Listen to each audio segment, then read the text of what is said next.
Si Leorio na ba ang nararapat na main protagonist sa Dark Continent arc? Sa kabila ng pagiging isa sa 4 na pangunahing tauhan ng Hunter x Hunter, bihirang nabigyan ng mahalagang atensyon si Leorio Parada Knight. Katapos ng unang Hunter x Sam at Zoldyck family arcs, si Leorio ay madalas na nagkaroon ng maliit na papel o hindi lumitaw sa mga sumusunod na arc. Ang tanging exception dito ay ang 13th Hunter Chairman Election arc. Ngunit kahit doon, siya ay pangatlo lamang kina Killua at Jing. Bago tayo magpatuloy sa ating video, gusto ko lang i-share ito sa inyong bagong online earning app. Ito ang X-World. Napakasolid nitong X-World guys, maglalaro ka lang ng casual mobile games at pwede ka nang kumita ng malaki. As of the moment I recorded this video, ito na ang kinita ko ngayon sa X-World.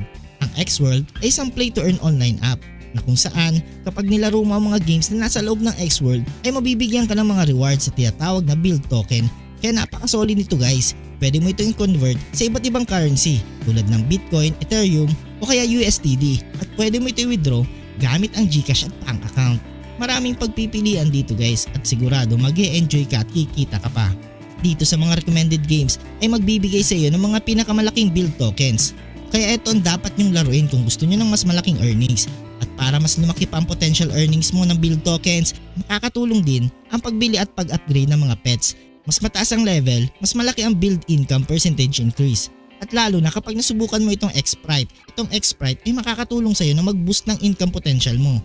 And at the same time, mga NFT din sila na pwedeng mag-increase ng value at pwede nyo i-exchange into cash. Kaya kung mahilig ka sa mga games at maglaro habang kumikita, subukan mo na itong X-World. Kaya gamitin mo na ang link sa ating description at nasa pin comment. Kung sinong gagamit ng invite code ko, mabibigyan ko kayo ng free build tokens. Kaya ano pang hinihintay nyo? Nag-enjoy ka na, kumita ka pa, mag-X-World ka na. Ang pinakapansin-pansin na katotohanan tungkol sa kawalan ng kahalagaan ni Leorio ay hindi siya nagkaroon ng kahit isang laban sa buong serye. Mula sa simula, ang layunin ni Leorio ay maging doktor. Bagaman marangal na propesyon niyon, ang kakulangan niya sa pagsasanay sa labanan ay nagresult sa palagi ang pagiging nasa gilid. Pagkatapos ng kanyang performance bilang isang nangungunang kandidato para sa posisyon ng chairman sa 13th Hunter Chairman Election arc at ang pag-alis ni Jing at Pariston mula sa kanilang mga rango, si Leorio ay nirecruit ng bagong Hunter Association chairwoman, si Jadel Yorkshire, upang maging hindi lamang isang Zodiac, kundi ang kanyang medical na apprentice. Kasalukuyan si Leorio ay nasa Black Whale, nag-aaral mula sa kanyang bagong master, natututo ng mga bagong teknik na magiging napakahalaga sa mapanganib na Dark Continent. Tagal ng illegal na puntahan ang Dark Continent dahil sa panganib nito, at habang si Kurapika ay isang strategic mastermind na hindi nawawalan ng kanyang kalmado, ang pagbigay ng sentro kay Leorio ay magbibigay daan upang ipakita ang tunay na mga kasamaan ng lupang ito. Ang Hunter x Hunter ay madalas na nagbabago ng genre sa bawat arc. Ang pagbibigay kay Leorio ng spotlight na matagal niyang nararapat sa isang horror story ay nagbibigay ng bagong enerhiya sa manga. Si Chrollo ay maaaring maging perpektong villain protagonist. Si Chrollo Lucifer ay isa sa mga pinakamatagal nang tumatakbo at pinakapopular na kontrabida ng Hunter x Hunter. Ang pinuno ng Phantom Troop, si Chrollo ay isa sa mga pinakamahusay na nen-user sa mundo at isa sa mga kinakatakutang kriminal.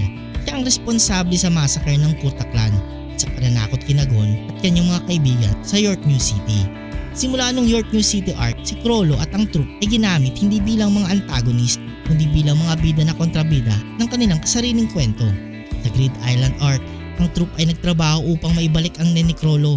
Sa Chimera Ant arc, ipinagtanggol nila ang kanilang tahanan sa Meteor City mula sa mga mananakop. Sa Succession Contest arc, sila ay nakasakay sa The Black Whale. Hinahanap si Isukamoro upang ipagiganti ang pagpatay sa kanilang mga kaibigan at nagkakaproblema sa mafia. Ang art nito ay nagpakita rin ng trahedyang backstory ng The Phantom Troop na nagpapamahal at nagpapasimpatya sa kanila ng mga fans. Kundi magtagumpay si Chrollo sa pag-survive sa paglalakbay patungong Dark Continent at mapatay si Hisoka para sa kabutihan, ang Hunter x Hunter ay maaaring sundan ng trend sa kung paano tinitingnan ang kanyang karakter simula noong York New City at gawin siyang bagong bida. Sa kanyang malawak na arsenal ng mga ninakaw na Hatsu, henyo sa intelektual at walang awang ugali, kakaunti ang mas magiging angkop sa pag-navigate sa Dark Continent sa pagkamatay ni Hisoka at malamang ilang pang miyembro ng troop. Si Chrollo at ang natitirang spiders ay magdidesisyon kung paano nila ipagpapatuloy ang kanilang mga buhay. Si Gon at Killua ay maaaring magkaroon ng kahangahangang pagbabalik. Si Gon at Killua ang mga mukha ng Hunter x Hunter. Bagaman wala sila sa kwento mula noong 2012, sila pa rin ang pinakatanyag ng mga karakter sa serye.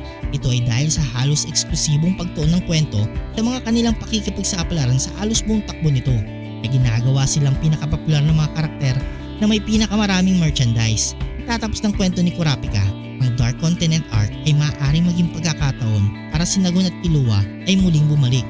Matapos mawala ang kanyang nen sa pagtatapos ng Chimera Ant arc at makilala si Jing sa pagtatapos ng 13th Hunter Chairman Election arc, si Gon ay naninirahan sa kanyang tahanan sa Whale Island.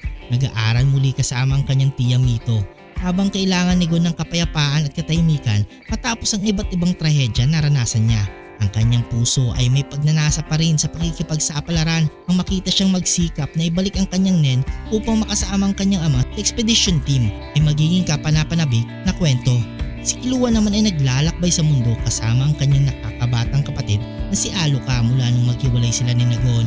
Sa pagtakas mula sa kanilang masamang pamilya ng mga assassin, natagpuan ni Killua ang kanyang layunin sa pagprotekta kay Aloka at pagpapakita sa kanya ng mundo na hindi niya naranasan noon. Ang pagbabalik ng focus kay Killua ay magbibigay ng pagkakataon na harapin niya ang kanyang ama na si Silva na matagal nang nasa background ng kwento. Nais pabalik ang kanyang mga anak. Bukod dito, hindi lamang sila Aloka ang naninirahan sa kanyang katawan, siya ay may kasamang wish-granting Nanika, isang nilalang na nagmula sa Dark Continent. Ang pagdating ni Killua at Aloka sa Dark Continent ay magbibigay ng access sa expedition team sa isang taong may alam tungkol dito, unang kamay. Sina Jing, Leorio, Rolo, at Gon at Killua ay lahat higit pa sa angkop na mga pamalit kay Kurapika bilang bida ng Dark Continent arc. Mayroon pang iba kahit na hindi gaanong malamang na mga karakter na magiging perpektong pangunahing tauhan tulad ni Morel, Machi at Chidel. Ang mga fans ay hindi malalaman kung sino ang magiging bida ng arc hanggang matapos ang Succession Content arc at magkumpirma ang mga nakaligtas. Kung nagustuhan mong video ito, huwag niyong kalimutan mag-like at subscribe and hit the notification bell button para updated kayo palagi sa ating video. Maraming salamat.